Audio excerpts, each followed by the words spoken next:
नमस्कार दोस्तों, मैं श्वेता और आप देख रहे हैं द इंडिया मूव्स। अफगानिस्तान की राजनीति में बड़ा मोड़ आ गया है और इस बार भारत की भूमिका ने सबको चौंका दिया है। मॉस्को फॉर्मेट की 7वीं बैठक में भारत पहली बार तालिबान, रूस, चीन और पाकिस्तान जैसे देशों के साथ एक ही मंच पर अमेरिका का विरोध करता नजर आया, और वो भी अमेरिकी राष्ट्रपति डोनाल्ड ट्रंप की बगराम एयरबेस वाली मांग पर। अब जरा सोचिए, जिस भारत ने कभी तालिबान से सीधा राजनीतिक संपर्क नहीं रखा था, वो आज उसी के साथ कंधे से कंधा मिलाकर अमेरिका को जवाब दे रहा है। रूस की राजधानी मॉस्को में हुई इस बैठक में कुल 10 देश शामिल हुए, जिनमें भारत, रूस, चीन, Pakistan, Iran, Kazakhstan, Tajikistan, Uzbekistan, Kyrgyzstan और बेलारूस थे। बैठक के बाद जारी बयान में साफ कहा गया कि अफगानिस्तान या उसके आसपास किसी बाहरी देश की सैन्य मौजूदगी अस्वीकार्य है, क्योंकि ये क्षेत्रीय शांति के लिए खतरा है। नाम तो अमेरिका का नहीं लिया गया, लेकिन निशाना सीधा ट्रंप की तरफ था। अब बात करते हैं उस बगराम एयरबेस की, जो इस पूरे विवाद का केंद्र बना हुआ है। काबुल से लगभग 50 किलोमीटर दूर स्थित बगराम एयरबेस अफगानिस्तान का सबसे बड़ा और सबसे रणनीतिक हवाई ठिकाना है। इसमें 2 लंबे रनवे हैं और 2001 से लेकर 2021 तक यही अमेरिकी सेना का सबसे अहम ऑपरेशन बेस रहा। आतंकवाद विरोधी अभियानों का पूरा कंट्रोल यहीं से होता था।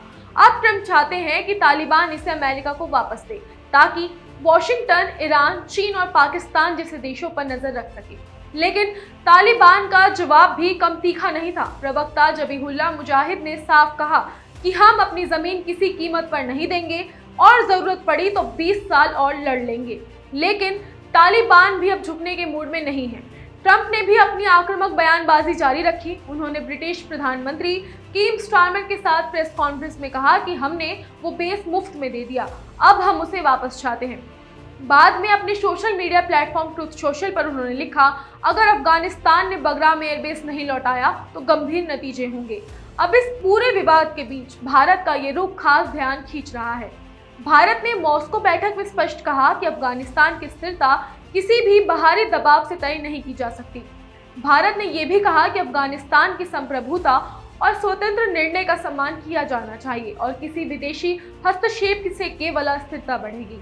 अब इस सबके बीच एक और दिलचस्प बात, अफगान विदेश मंत्री आमिर खान मुत्ताकी 9 से 16 अक्टूबर तक भारत के दौरे पर रहेंगे। ये उनकी भारत की पहली आधिकारिक यात्रा होगी।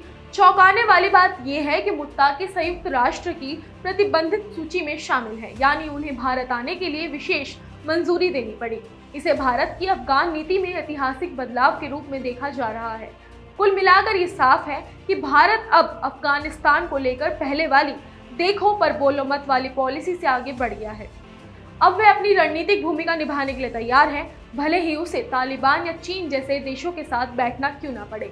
सवाल अब ये है कि क्या ये कदम भारत के लिए नई कूटनीतिक राह खोलेगा या अमेरिका के साथ रिश्तों में ठंडक लाएगा। आपकी क्या राय है? क्या भारत का ये नया रुख सही दिशा में कदम है या बहुत बड़ा जोखिम?